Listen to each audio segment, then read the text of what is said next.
You guys might have heard that scientists found alien life on another planet, or at least some mind-blowing clues that life might actually exist outside of Earth. So I did a deep dive and gathered all the facts. And let me tell you, this isn't just some sci-fi fantasy.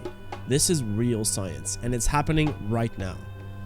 So the planet that's got everyone talking is called K2-18b. Located about 120 light years away from us in the Leo constellation. Now, 120 light years basically means if we're traveling at the speed of light, which we cannot do right now, it would take us 120 light years to get to this location. This is not impossible, but we definitely do not have the technology to get this done so far, so let's not get too excited. But this isn't your average rocky little planet either. It's a sub-Neptune, which means it's somewhere between Earth and Neptune in size. But despite that, scientists believe it might still have a solid surface, or at least a deep liquid ocean, which is where things started getting interesting. Even crazier, it orbits in the habitable zone of its red dwarf star. That's called the Goldilocks zone, where the temperature is just right for liquid water to exist, which, as you probably know, is one of the most important ingredients for life as we know it. Us humans, we come from water. Everything started from bacteria in water. Now here's where things really heat up. Scientists use the James Webb Space Telescope, also known as the JWST, the most advanced space observatory in human history, to study the planet's atmosphere through a method called transit spectroscopy, which basically, when the planet passes in front of its star, JWST analyzes the light, filtering through its atmosphere. And from that, scientists can detect what chemicals are floating around there. And what did they find? A pretty wild cocktail, let me tell you. Water vapor, methane, also known as CH4, and carbon dioxide. That specific combo is not random. On Earth, those gases are heavily linked to life. Methane is especially interesting because it doesn't stick around for long in an atmosphere. It needs to be consistently replenished. Basically, animals need to be farting non-stop to keep this methane atmosphere legit. On Earth, methane is most reproduced by microbes decaying organic water and, yep, cows farting. So, there's a real possibility that the methane on K2-18b could be coming from biological activity. Unless there's some unknown geological process pumping it out non-stop that we just don't understand yet. Or it's a giant whale consistently farting. But hold up, there's more. JST also picked up possible traces of dithylamyl sulfide, also known as DMS.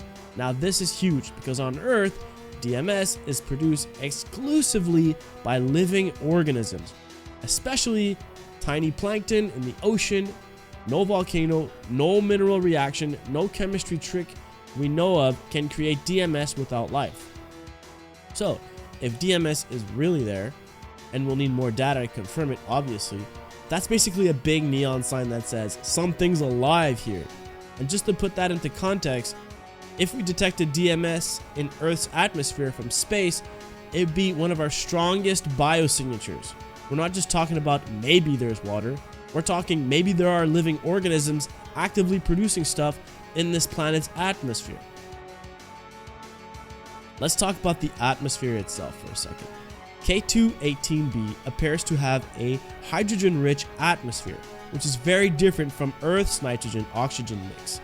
But a hydrogen-dominated atmosphere is actually great for detecting biosignatures, which is more transparent to infrared light, meaning JWST can see more deeply into it and analyze its chemical makeup more clearly. And even though this kind of atmosphere might sound extreme, certain Earth microbes, extremophiles, can actually survive in hydrogen-rich environments, which opens the door to imagining weird alien life that thrives in totally different ways than what we're used to. Also, check this out. The star K2-18b orbits a red dwarf. Cooler and dimmer than our sun, but more stable than most. These kinds of stars are everywhere in the galaxy, and they live for trillions of years. If life did start there, it would have had a crazy long time to evolve. K2-18b takes about 33 days to complete one orbit around its star. But because the star is much less powerful than ours, the planet can stay warm even that close in. There's even speculation that it may be a Hycean world. That's a new class of exoplanets with hydrogen-rich atmosphere and deep global oceans covering the surface. Some scientists believe that Hycean planets could be one of the most promising places to find alien life, and K2-18b is currently our best real-life example. Now, don't get this all twisted and get all riled up. No one's actually saying that there are aliens chilling on K2-18b just yet. We're still in the early days of analyzing the data, but JWST's observations are preliminary, and scientists will need more time, more observations to confirm the presence of DMS or any actual biological signatures. But the reason people are so hyped is because this is the first time we've seen multiple biosignature candidates together in one place. And all of a sudden, and all of them are consistent with what we'd expect from a living ecosystem. It's like the universe is giving us clues, one molecule at a time, and we're finally starting to put this puzzle together. So yeah, the methane might be coming from volcanoes, or it might be from microbes, the DMS might be a false signal, or it might be alien plankton doing their thing, if you know what I mean. Either way, K2-18b just became one of the top candidates in the entire galaxy for potentially hosting life. And if the first sign of extraterrestrial life turns out to be a methane-rich, ocean-covered alien planet casually farting across the cosmos, well, that's just poetry. Welcome to 2025, guys. We might just be witnessing the first signs that we are not alone. Hope you guys enjoyed this video. I'm Joey. See you guys next time. If you want more content like this, let me know in the comments below. Peace out.